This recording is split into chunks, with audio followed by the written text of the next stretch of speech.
నమస్తే welcome to D24 news Kakinada rural నియోజకవర్గ శాసనసభ అభ్యర్థిగా టీడీపీ జనసేన బీజేపీ కూటమి సభ్యులు పంతం నానాజీ తన నామినేషన్ను రూరల్ తహసీల్దార్ కార్యాలయం ఎన్నికల రిటర్నింగ్ అధికారి కార్యాలయంలో దాఖలు చేశారు. ముందుగా రూరల్ జనసేన పార్టీ కార్యాలయం నుండి పంతం నానాజీ మాజీ శాసనసభ్యులు టీడీపీ రూరల్ కోఆర్డినేటర్ పిల్లి అనంతలక్ష్మి సత్యనారాయణమూర్తి కటకం శెట్టి వెంకట ప్రభాకర్ బీజేపీ నాయకులు చిలుకూరి రామ్ కుమార్ టీడీపీ జనసేన బీజేపీ నాయకులతో భారీ ర్యాలీగా బయలుదేరి సర్పవరం జంక్షన్ మీదుగా ఎన్నికల రిటర్నింగ్ అధికారి కార్యాలయానికి చేరుకుని నామినేషన్ దాఖలు చేశారు.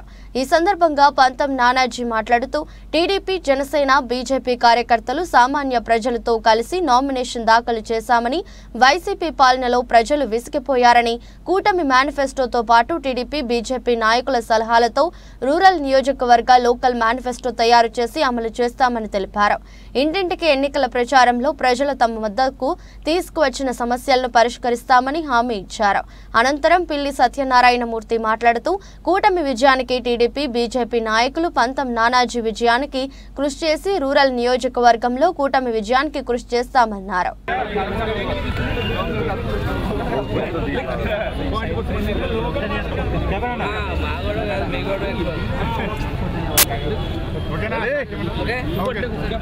అందరికీ నమస్కారం.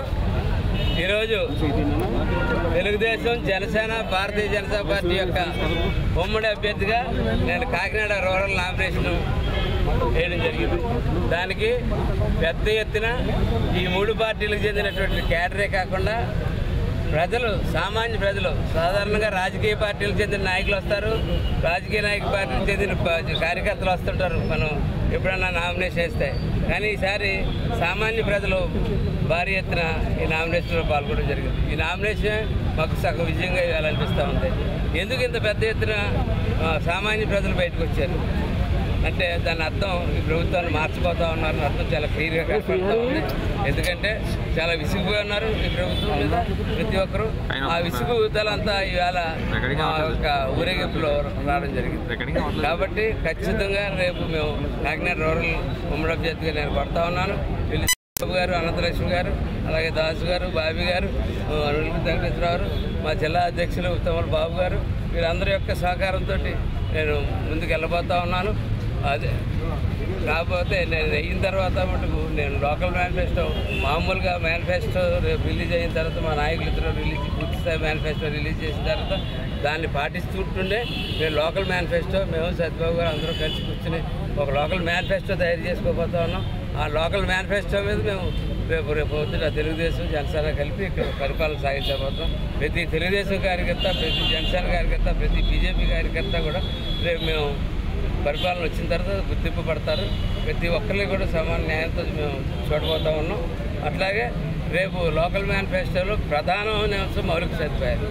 ఈవేళ ఈ రాష్ట్రంలో పరిస్థితి ప్రజలు ఏమి అడుక్కోవట్లేదు, ఏమి అది కావాలి ఇది కావాలి ఉత్తమ కోరికలు లేవు. ప్రజలకు ఒకటే కోరిక ఇవ్వాలి, నా ఇంటికి రోడ్డు, నా ఇంటి దగ్గర కాలువ, నా సెప్టిక్ ట్యాంక్లో నీరు బయటికి వెళ్ళాలా, అది ఎంత దారుణం, ఆ నీరు బయటికి వెళ్ళాలా, ఆ కాలువ క్లీన్ చేసి మనిషి కావాలా, ఇది చివరి దీపాలు కావాలా, దోమల మందు కొట్టాలా, తగిన మంచినీరు ఇవ్వాలా.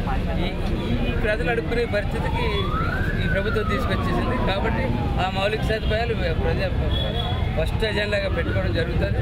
పెట్టుకుని ఆ తర్వాత మిగిలిన మేనిఫెస్టోని ముందుకు తీసుకెళ్తామని తెలియజేస్తూ అందరికీ నమస్కారం.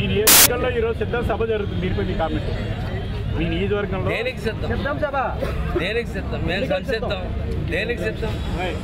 మౌలిక సదుపాయాలు చంపేయడానిక? ఎవరికి రోడ్లు వేయనందుకు సిద్ధమా? వేసుకోవడానికి సిద్ధమా? ఎవరికి కాలంలో ఓడ్చకుండా ఉండడానికి సిద్ధమా? ఎవరింటికి సరైన మంచినీళ్ళు ఇవ్వకుండా ఉండడానికి సిద్ధమా? దేనికి సిద్ధం అని చెప్తా ఉన్నట్టు తప్ప ఇక మౌలిక సదుపాయాలు చేయమన్నాడు. ముందు మీరు రేపు వస్తారు. ప్రజలు దేనికి సిద్ధంగా ఉన్నారంటే చంద్రశేఖర్ రెడ్డి గారు, కన్నబాబు గారు ఒకడు క్రూరంగా కనపడి వెళ్ళాం, ఒకడేమో సౌమ్యంగా కనపడి వెళ్ళాం. ఈ రెండు వీళ్ళలో కలిపి ఊళ్ళో ఎక్కడ ఆస్తులు, ప్రైవేట్ ఆస్తులు అన్నీ కబ్జా చేసేస్తూ ఉన్నారు. అంతేకాకుండా ఓపెన్ సైట్స్లు కూడా కబ్జా చేసేస్తూ ఉన్నారు. చాలా పెద్ద ఎత్తున గంజాయి అమ్మిస్తూ ఉన్నారు. ఎన్నిటికీ సిద్ధం. అన్నిటికీ నేను కూడా సిద్ధమని చెప్పడానికి అట్లా వస్తాను.